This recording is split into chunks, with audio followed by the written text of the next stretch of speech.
what's happening. Well, listen, He looks so like the little Kilroy. see, they were like, we could do some fun stuff. We just got to get on Zoom and we got to mess around, do things like that, whatever. Spice it up. All right. Keep it fun. Something. Well, it's that time of year, right? So everybody's winding down. So I did ask, I talked to Tom yesterday for a few moments, and he said, he says, hey, listen, I said, what would be most important thing to discuss on your call? And he actually had mentioned to me, he says, well, I'd really like to, talk a bit more about business planning, and of course, to sort of emphasize that. And here we are. And the funny thing is actually today, after I get off this call, I will be heading over to do business planning with a group of real estate agents at the local association. So, it's definitely been my theme that I've been talking about for the past 2-3 months with all the people that I coach. And then, of course, I've held different business planning clinics for people. What I found in the past, and this has always just been a challenge, is that we tend to attend those things, and yet they all become sort of this theory, right? And so we attend this great class and we listen and we're like, oh my God, I got such great notes. And then when we leave, right, we go back and with our intentions might be there to finish the process. And yet what happens is we sort of shelve it. And then, well, the new year shows up and we're on our merry way, doing it the way that we had done it last year or whatever, and having success. So there's no judgment there, right? But let me ask, and just opening it up to you, what do you all struggle with the most when it comes to business planning? I mean, have we done our business plans for the new year? And yet, do we have clarity around what we want to do, why we want to do that? And of course, what are the absolute positive, action items that it's going to take in order to achieve that or to obtain that? And well, let me just stop there and let me throw it out there to the rest of you. See what you have. Anyone? So Curtis, I think that is a great way to start this off. Myself, in the early stages of business planning, it's difficult for me. I understand because I do a GPS, I do a 1 through 5. Getting the strategies underneath the priorities so that they are crystal clear and so that they are scalable to be able to put in my time blocking has been a block. I have to use my coach to bridge those gaps. And the reason why that I say that is even coaches need coaches because we have blind spots that we don't see. Can you talk to that in your experience? Yeah, so I love that. And thank you for that. So I've been, honestly, so I have a coach, of course, and I've been working on my business plan for the past 2 months. Like most of us, let me back up for a moment. We've taught these classes in the past. We spend our, 1 day or a couple of hours on a business plan, and then we call it done, right? And we don't go to that next step. And we do struggle. I've struggled with doing mine. And yet here I teach business planning and I can't see what's in front of me or get clarity around some of the things. So I love that you said that. And so those of you who don't know what a 135 or a GPS is, it's a 1-page business plan. And it identifies those most important tasks in order to, of course, achieve your goal. And so it's one goal. And then you have 3 priorities around that goal. And then you have anywhere between 3 and 5, maybe a couple of more strategies around each of those priorities. And so what she's referring to is struggling to identify those strategies. And I want to back up for a moment. So goal being this. So you say, well, hey, yeah, there you go. So you say, hey, I want to make, $200,000 this year in GCI. Okay, fantastic. Well, the first thing that we need to do is identify or figure out, well, what is that going to take? Well, I'm going to get, without doing any math, let's just use some round numbers or whatever. Let's say that's 20 units, and I'm going to get 10 of those units from sellers, and I'm going to get 10 of those units from buyers. And that's going to require me, based on my conversions and so on and so forth, to go on X number of appointments. Okay, great. That's number one, right? That's our big goal. We're going to make 200,000. We're going to close 20 deals. We're going to have 10 of those come from buyers. We're going to have 10 of those come from sellers. And we need X number of appointments. Perfect.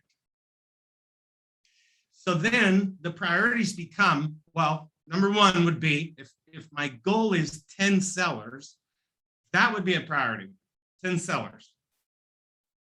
Where am I going to get those 10 sellers? What are the strategies that I know that I've done maybe in the past or that I'd like to do going forward that I know are going to get me those appointments to get those 10 sellers? That could be a number of things, right? Circle prospecting, so on and so forth, right? So we come up with these strategies. Here's what we found. There's typically a disconnect at that point. We all stop. So we say circle prospecting is one of those things. Well, great. Well, we need to take it a step further. When are you going to circle prospect? Who are you going to circle prospect? How long are you going to circle prospect? How many calls is it going to take, or how many do we think that it's going to take? And so we need to break that strategy down even a little bit more, because now that I've identified circle prospecting is one of the things that I'm going to do, when am I going to do it? So I'm going to do it maybe Monday, Wednesday, Friday from 9 to 10. Perfect. Who am I going to call? I identified that. And I think it's going to take me about an hour. I'm not certain of the dials because I have not been maybe tracking yet, or so on and so forth. But I've at least identified when and how long. That right there, I can then take and go put on my calendar. That is an actionable item. That I know that if I do it, well, now it can be tracked. I can measure the results. Of course, it's scheduled, right? And then I can be held accountable to that activity. And of course, I can hold the activity accountable to the results. And so in the past, we all stopped at the strategy. We just put the strategy on there. We said circle prospecting, and we stopped. You can't just schedule circle prospecting. You got to really break that down and sort of identify that. And Claire, I trust that that helps. And so that's where I think it takes more time than just that 1 hour or that hour and a half or the half hour or however long that we spend, developing our business plan. Think about my coach. He's so funny. He goes, Curtis, let me ask you a question. What's the last big thing you did? And I said, well, I got married. And it's true. I got married a couple of years ago. And he says, how long did you plan for that marriage or for the wedding? And I said, man, we planned for 6, 8, 9 months, whatever. He goes, and how long was that wedding and honeymoon exactly? He said about a week and a half. So I spent 6, 8 months with my wife planning for about 2 weeks. We've spent in the past about an hour, maybe a couple of hours, planning for an entire year. So we need to look at that a little bit differently and think about that a little bit differently. See, we all have, in the past, and why this is important is because it's not about the strategy. We've got all of the most amazing ideas in the world. We have them. We know what works. We know all the things. Where we struggle is with our execution. And that's where I think in the past, we haven't been crystal clear in our business plan and breaking it out that far, and then being able to put that into place and of course, hold it accountable and of course, have conversations with someone else to assist us in holding our business plan and ourselves accountable to that business plan going forward. So anyway, I trust that answers your question, Claire. Because that's about how deep I'm going today for about 3 hours. That was perfect because that really helps bridge the gap.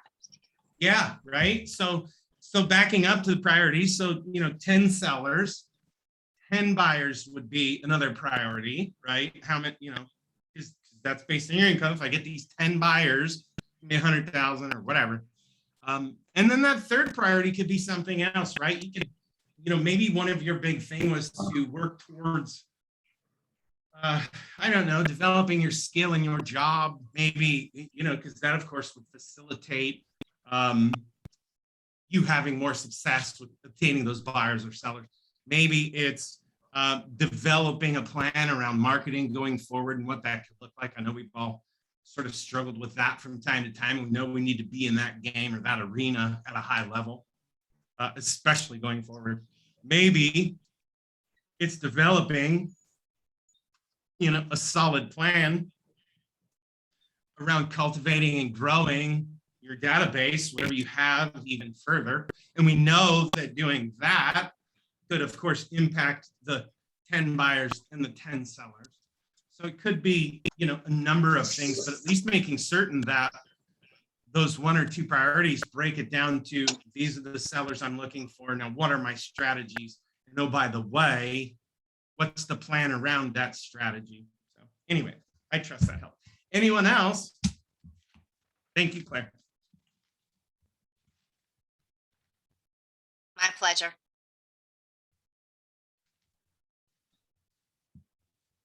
We all good with our business plans? We already started working on them? Just kidding. Mine started back in September, October. That's when I start.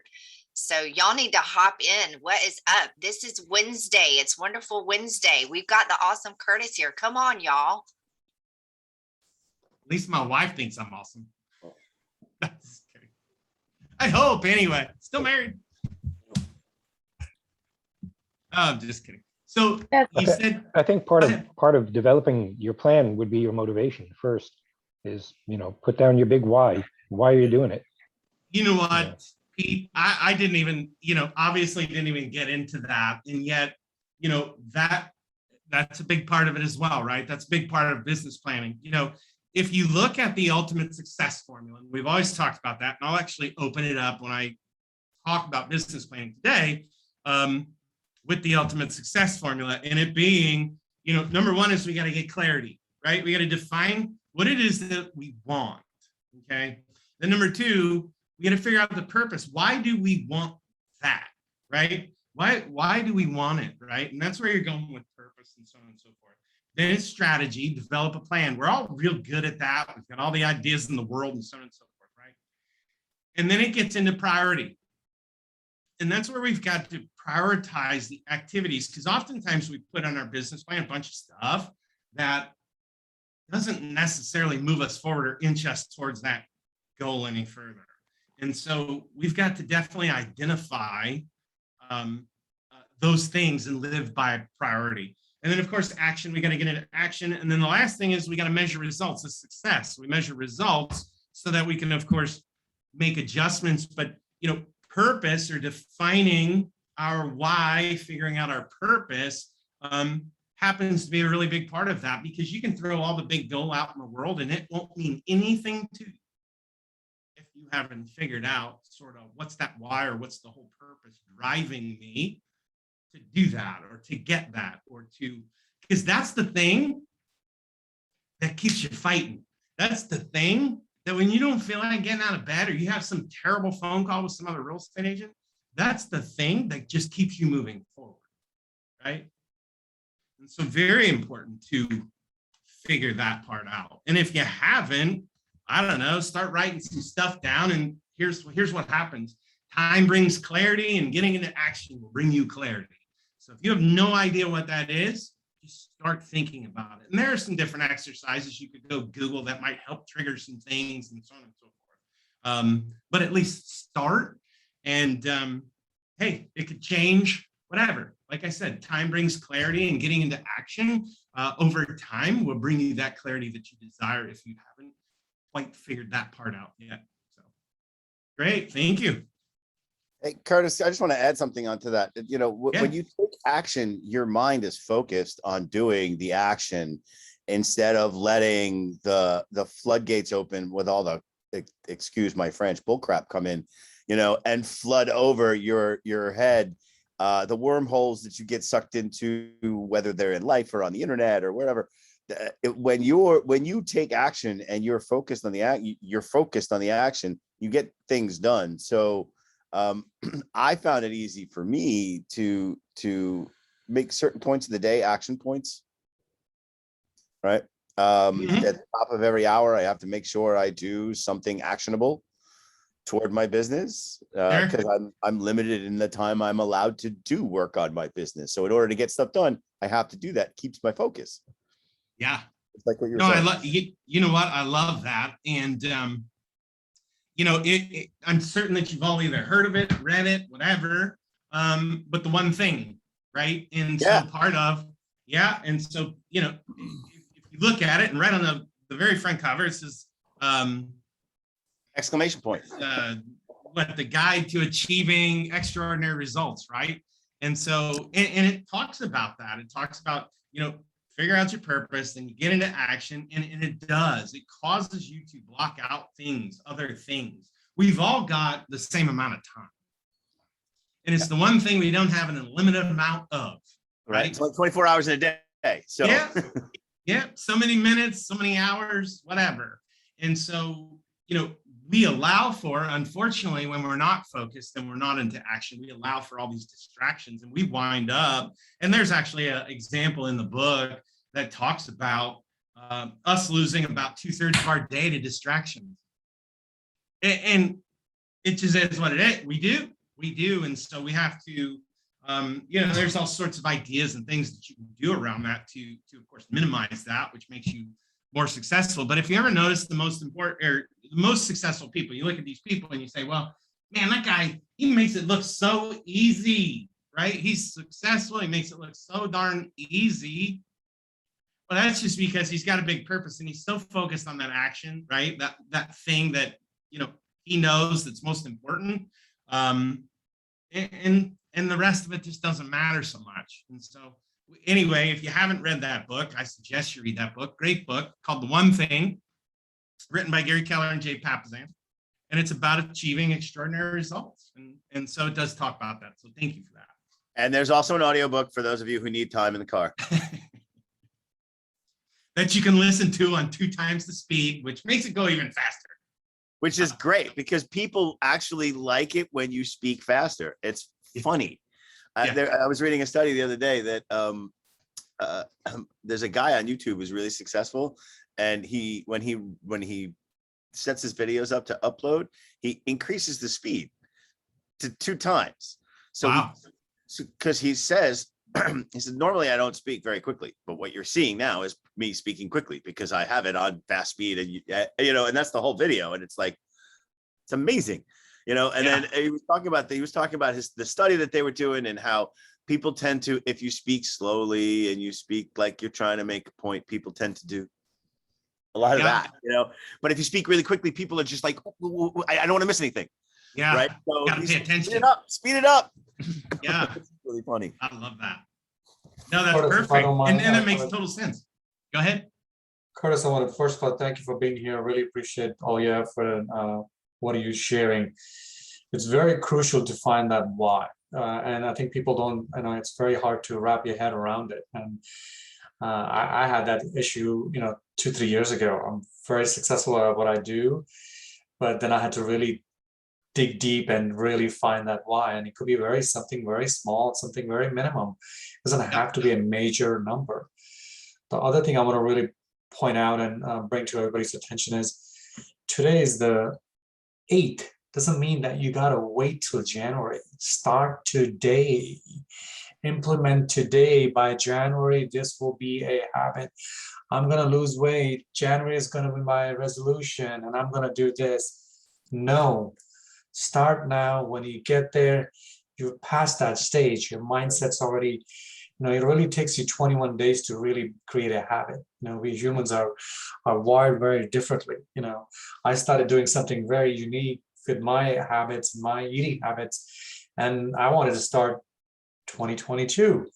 No, I started 3 weeks ago. So I'm already in my 3rd week, and I already see a huge energy differentiate in myself, my habits, my whole, I think my energy has got to the next level. I didn't think I could get more energetic than I am already day to day. You know, I'm up at 4:30 in the morning. My day doesn't finish till 8 o'clock at night, and I'm at the same high level energy all the time. And now me shifting that gear, I think I'm in a, like a, you know, most fastest Ferrari in there. It's kind of weird. And I've been in the office since 6:15, and I feel like I've pretty much spent 12 hours already. So that's all I wanted to share. No, that's perfect. Thank you for that. And here's the deal. You're right. It is 12/8, right? December 8th. And, whether you did or didn't, whatever, it's time to do that business plan, and it's time to put it into action, right? We're in real estate. And look, what you do today is not going to show up for 30, 60, maybe even 90 days. And if you don't, you may, in fact, be putting your business plan or your goals in jeopardy by starting off in the hole in January. Well, and that's the thing. Your business plan is just a plan that hangs on the wall unless you take action and make it work. And what is this saying? They say the two best times to do something are A, when it already happened, before it happened, and now, right? So if you sit there and you make your plan and deep, like you said, if you make your fitness goals, your mental goals, your financial goals, and you set them up, you hang them on the wall. But I'm not going to start till January. What the hell are you doing? What are you doing from now to January? And don't sit here and tell us that it's, oh, well, I'm catching up on all the stuff I did last year. No, if you haven't caught up, you're already late. You haven't done it. Just start now, right? When I was a personal trainer, I used to say the same thing. What do you mean wait until Monday? Why you? No. You start today. Diet starts now, not Monday. Now, right now. But I have the weekend. So what? And then you'll have next weekend and then the following weekend, and nothing changes. And unless you make the change, unless you take the action, unless you do what you need to do, you're never going to do it. It's just going to end up hanging on your wall, or it's going to be a goal because you don't have it written down and you haven't taken action on it. Sure. Take action on all your do stuff. it imperfectly too, man. It's okay to give yourself permission to do it imperfectly all the and time. refine that process as we go. Deep, thanks so much for sharing that, man, because I was thinking last night, I'm like, I'm planning to get ready and I'm like, shit, I can't wait for January 1st. I was sitting on my couch. I'm like, wait a minute, what could I do now? And I'm like, I'm so glad you said that. For give me permission to do it now and start. Thanks, Master. It's sometimes it just really comes down to is like, in our business, especially if you're thinking about, getting a goal that you need to sell this many homes next year, if you don't start today, you're going to skip this 22 days, you're going to be 4 months behind instead of 3. You got to start today. That impact, what you're going to make the calls on, is going to come in the next couple of months. Not going to happen today. It's different that you're doing an open house. Even if you do the open house, great, do it today, because that client's going to be tough to find the right house for them in this especially crazy market we have, that no inventory.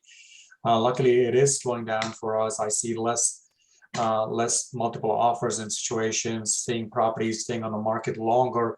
So it gives you more leverage, and people who are looking and contacting you at this time of the year are very serious. This is a holiday time. Just remember that. It's crucial. People think this time of the year is very dead. It's always been a very successful year for me for the last 5 years in December. I love letting everybody else take vacations. True story. Good for you. I'll Anyone even else? send some people on vacation. Let me tell you, Deep. Hey, if you think about it, you're a buyer, because what do people typically say around the holidays, right? Well, I'm gonna wait until the new year, right? I'm just gonna wait to list my house. I'm gonna wait until whatever, right? Well, we got a lot of people saying that. So January and February, there's gonna be a lot of people come out of the woodworks that are right. So if you are a buyer, right, this very second, you have an opportunity for probably less competition than you had before, and then you'll have, going forward. And the same thing for a seller, right? And the reality is you'll probably have a little bit of savings involved here because the market shifted. It's not what it was. It's certainly not what it was before the summer started. Right. And again, like Deep said earlier, houses are on the market longer. They're you're not getting all of these multiple offers, and if you are, they're all roughly close to list price. None of them are waiving appraisal anymore, or very few for that matter. There's still a few of them out there that'll do what they need to do to get the property, but the majority, it's not like it was before. It's not like you're getting 5 or 6 of them on the same day that have the same waiver of appraisal, 10,000 over listing, all that other stuff. Now you're getting a list price. We'll wait for appraisal. We'll see what happens. Let's do the inspection. It's kind of calming down a little bit. And again, it's this time of year, from November to January, it all halts. But come January 2, the phone starts ringing again. But why wait till January 2? Start reaching out to those people now. I got buyers that said, oh, we're going to wait. And I'm saying, you're going to lose a lot of money. Well, the prices are really high, but they're not going down. They're just going to stay like that for a long time. So either deal with it and try and make a deal, or forget it and then come back next year. Again, you can't force people to buy a house, but you can guide them the correct way. As long as you're paying attention to the market and you're teaching and you're talking to these people, you should be able to grab them right now while there's very little competition out there. Sure. Jonathan, what you said was so true. And this is where we need to get back in that education mode, right? We went away from that for the last 2 years. It was so crazy. You don't want to say nothing. Oh, let me just take you there, drag you there. Let's go put an offer today, now, this. You really got to sit down and tell them, hey, you need to go sit with your lender. So if the price go down 50,000 and your interest rates from 3 go to 4 or 4.2, where are you? Some of the people might not even be able to afford that house anymore, because the debt ratio might affect them, because the prices of, the interest rates gone up. So really, I think it's getting to the point that everybody needs to be more trickier, more smarter about this. Market is shifting. We don't know what's going to happen. I wish I could predict it. I think we're going to see a little correction, and we need that correction, because the local people can't afford anything in Orlando anymore. It's like literally, it's nuts. So I know that's not a right way the markets go. So interest rates going to go up eventually, and I think that's where us as realtors really need to focus and sit down with them one-on-one and kind of break it down, because people like numbers. They got to see the digits. Like Curtis said, create a goal. What's my goal? There's a reason why we do that, because we see that, we follow that. I got to make 20 calls today. I got to do this today. I got to make sure I reach 10 of my clients. So same, no different. They see that dollar value from 1,200 has become 1,500. They're going to be shitting in their pants. They'll be dragging you on Christmas Day. Literally. Yeah, I've had several years ago, I was working with buyers. This is back before, everything went crazy. And average house prices for single family 3.2 was around 2 to 2.25. And I saw a 1.5% increase in the interest rate really put them into a whole different kind of neighborhood. I mean, their pre-approval was just shot to hell. So even 0.5% can put your buyer in a less desirable neighborhood, shall we say? So that was really an eye opener for me. So yeah. So I love where this conversation went with that. And, part of what I've talked to the real estate teams that I work with, as well as the mortgage loan originators, I think we all sense that this market is changing. Of course, it's going to stay similar to this in the sense that we're going to have, limited inventory, because we have this, huge housing shortage across the United States.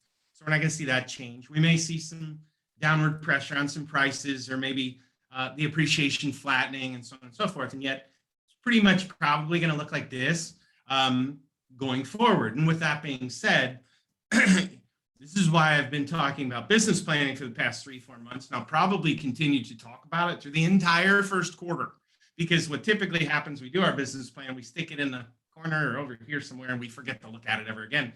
And I don't know that we're going to be able to get away with that next year. Like, that's not going to work for us. So that's number one. And number two, going forward, this is absolutely positively 100% a skills-based market. That is how you will win. So we need to continue to work on our scripts. We need to study the market. We need to become these advisors of sorts that we've talked about in the past. And maybe we've done a little bit, but we need to even get better at that. And that's exactly what Deep was just talking about, and Pete was just talking about, and Daryl, I think, alluded to it, and maybe even Jonathan. But those are the things that we need to work on going forward. Look, the landscape's changing, right? The game's the same, but the landscape is changing, and everybody's coming after the consumer. And for us to get in there and to win, and for real estate agents never to die out and so on and so forth, we've got to get better. And that's how we'll hit our own individual and personal goals. And I don't know what you know, but there's about 1.5 million real estate agents across the United States. There's about another 2 million that are waiting to get in. I don't know if you guys heard that or whatever, right? But that pie, if all these people are just jumping in on board, how do we then differentiate ourselves from the others? And I don't know if it's through just posting marketing videos. It's got to be through those conversations and us working on our skills and us being better than that guy and that girl and that one and so on and so forth. So anyway, I'm glad you guys brought that up because that's part of the other conversation that I've been having and that we're going to continue to work on, going forward. Curtis, what you said was so like spot on. I know the discussion went from where to where.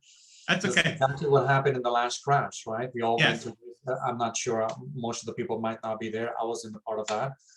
And we had to reshift and re-gear. Like the people, like Tom, a lot of the coaches say all the time, if you don't know a family member, you don't know a friend, you don't know a co-worker who's not a real estate license, that means you don't know anybody. You're a dead person. You must be under the ground because everybody's got a real estate license. What happened when the market crashed? Everybody who was making this, like what Curtis just said, I think we are pretty close to 1.5 million agents in US. And I think Lars said there's like 1 million more in the pipeline or want to be, getting this career. So just imagine that. How are they going to survive? The person, we already know 15% of the people do 85% of the business. So just put that 1.4 into a big number and dissect that part. Just soak it in and just think about it. Even in my smaller market in Orlando, I think we have around 22,000 agents. This is like Central Florida area. And I remember in 2006, when the crash happened, we were in the 9 or 10. And as soon as the crash happened, we were down to 7. It was like, wow, it was like gone, disappeared, Houdini act. Because they're not making a living. Everybody wants is easy to go open a house and show them a house and not put any effort. We're gonna go back to old school. We're gonna go back to the negotiation skills. You're gonna go back to your scripts. You're gonna be talking about educating your buyer, your seller. They will have to come back to reality too, because right now the sellers think, their shit smells better than everybody else's, but we need to be realistic. And this is where we come in as more professional who take this job as a profession and do this full time. Sit down and make them understand, hey, if you look at the last 3 months of numbers, sales have been dropping. Properties are staying on the market longer. Nobody's taking that approach. They're not educated. They only see what the national news provides or anything they hear in a big newspaper. They need to be more centered, focused in their market, not compared to Miami, not compared to New York or LA. Those areas are very different, so it's really going down to being on these amazing calls every morning. It's really sad to see 52 people on the call. I'm really glad I have 52 people on the call. And I think our whole group, if I'm not wrong, please correct me, Tony. I think we have around 1,100 in the GPS or 1,200 people in the group, and we only have 52 people. So look at this. I don't know how much Curtis charges for coaching. I know it's expensive. And he's here and nobody's here to take advantage of that situation. So Curtis and Deep, can I jump in real quick? Sure. Because Deep just brought something up that I find very interesting, and so did you, about the 1.5 million agents, right? So if we look at the total population of the US, which is 333 million people, if you divide that by the amount of agents, that's 222 transactions that you have the ability to obtain. And where is the best return on investment? Keeping in touch with your people, being real, authentic, building that trust and building those relationships. It's not about buying leads. It's about being in front of your people and building those relationships stronger, better, and being the source of the source. Mic drop. Guys, hi, good morning. Thank you so much for coming on and coaching us. This is great. I'm really trying to produce at a high level this year, not only with the production for my EXP group, but also for sales because I have certain financial wise and family wise that I want to do that. So currently help guy. What she said, be the resource for every source that they need. Be there when they need a plumber, a painter, a restaurant, a auto mechanic. If they think of you for everything, they will absolutely think of you for real estate. And then when they refer you, they'll refer with passion. They'll say, this person is literally my Angie's List on my telephone with one phone call within seconds or minutes. She or he is connecting me with the best vendor. You have to use this person, not just to buy the house, but they're going to be your resource here in Orlando or South Florida or Texas or Maryland, wherever you are. Be the complete complimentary concierge. Contacts equals contracts. Yeah, in regard to that, you know, the high number of agents coming in just speaking with people in general, it seems like a lot of people are in their careers, and then when that something happens, they go, well, I think I'll just get into real estate. So the thing that I found was that a lot of people, and I don't know the percentages, but I know there's going to be a percentage of those people who get their licenses. They're going to try it for 6 months. When they don't see anything and they don't have a passion for the business, which is the main thing, they get out. You know, so I think the key is have a strong why and have a passion for what you're doing and helping people out, and that's what's going to keep you in through the downtimes. You know, just a thought that, you know, I've had for a while. So thank you. No, thank you. Perfect.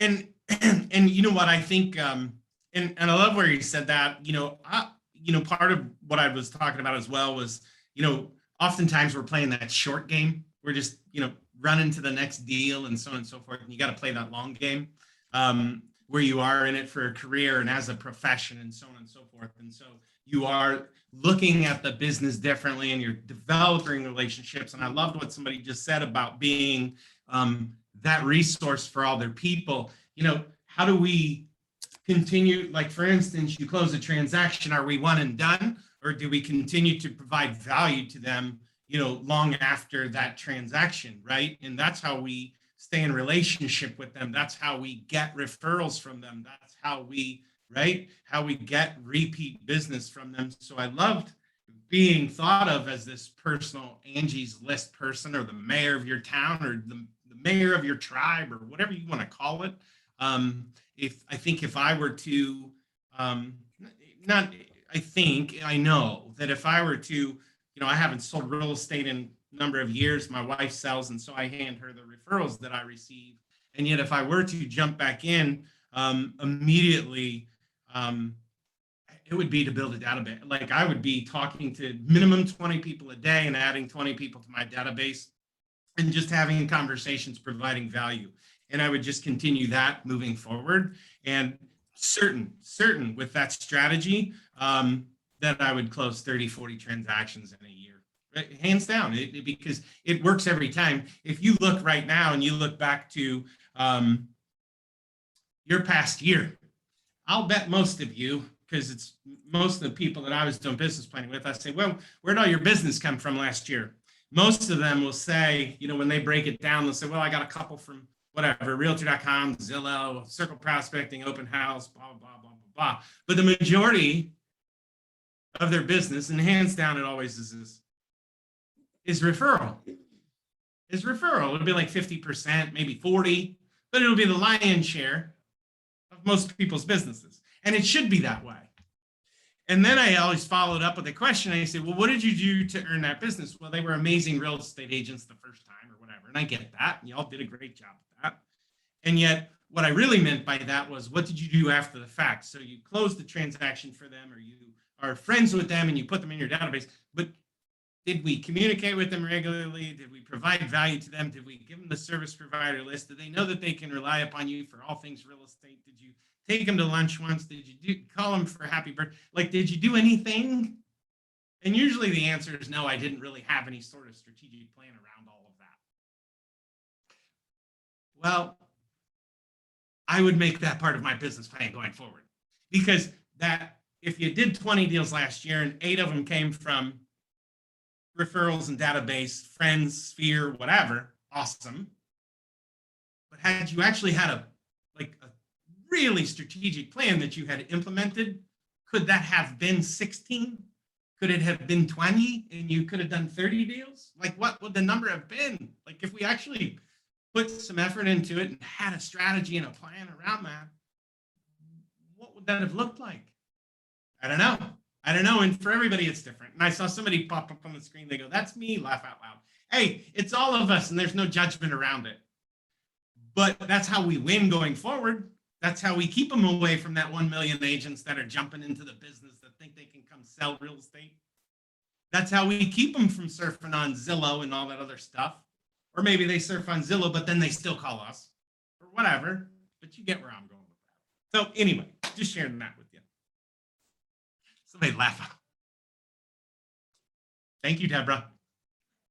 Curtis is so right. Like I'm one of those individuals. I was the one who put in the chat.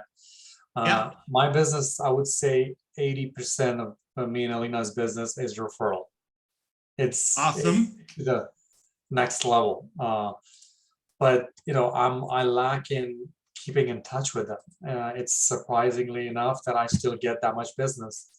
I'm not doing a good job. If I break it down to you and tell you how many times I've called them or touched them, you're gonna fire me. You won't even hire me. Forget even telling you that I'll pay the whole year up front, but you'll say, no, I don't want you because those are the bad habits I've created. But I think this is where it really comes down to the initial conversation I would get at, start educating and making them understand the process. That distinguished me from anybody else they worked with. Sure.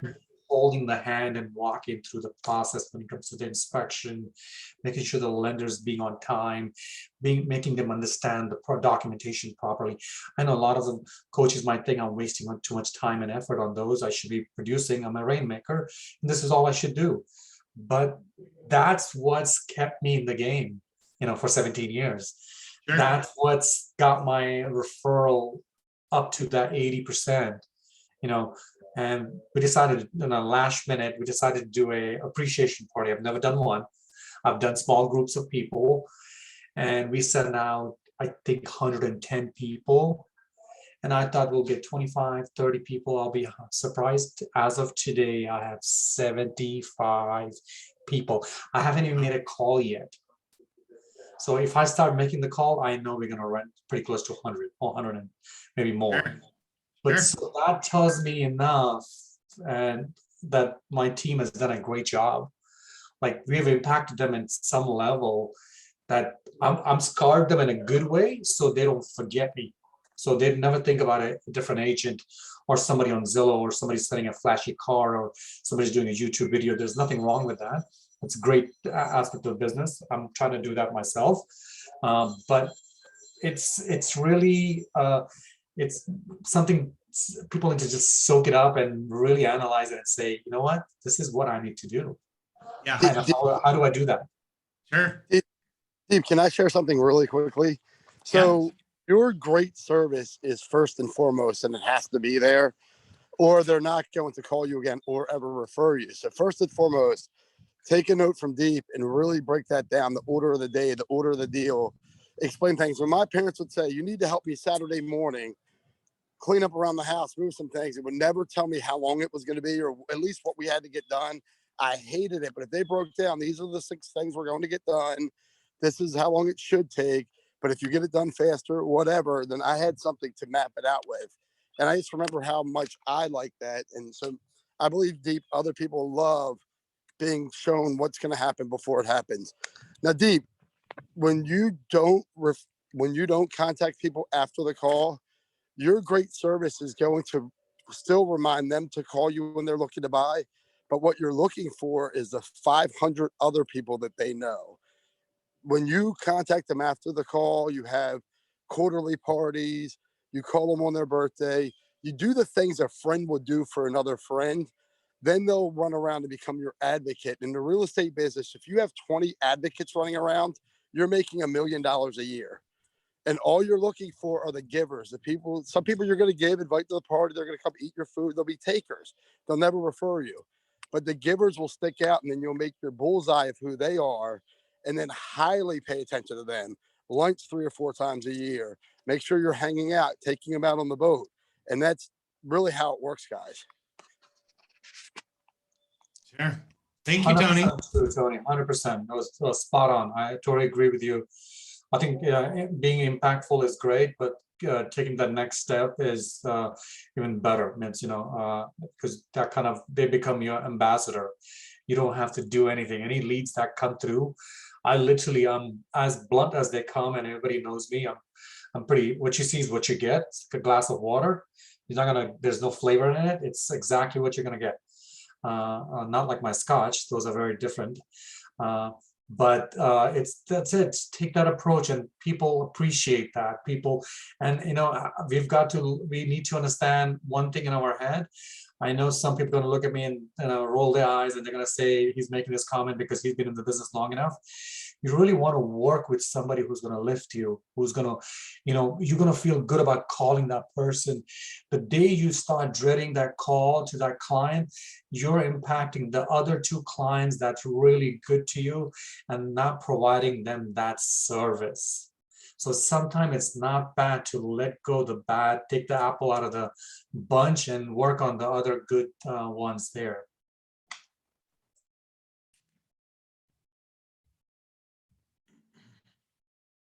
Awesome. Thank you.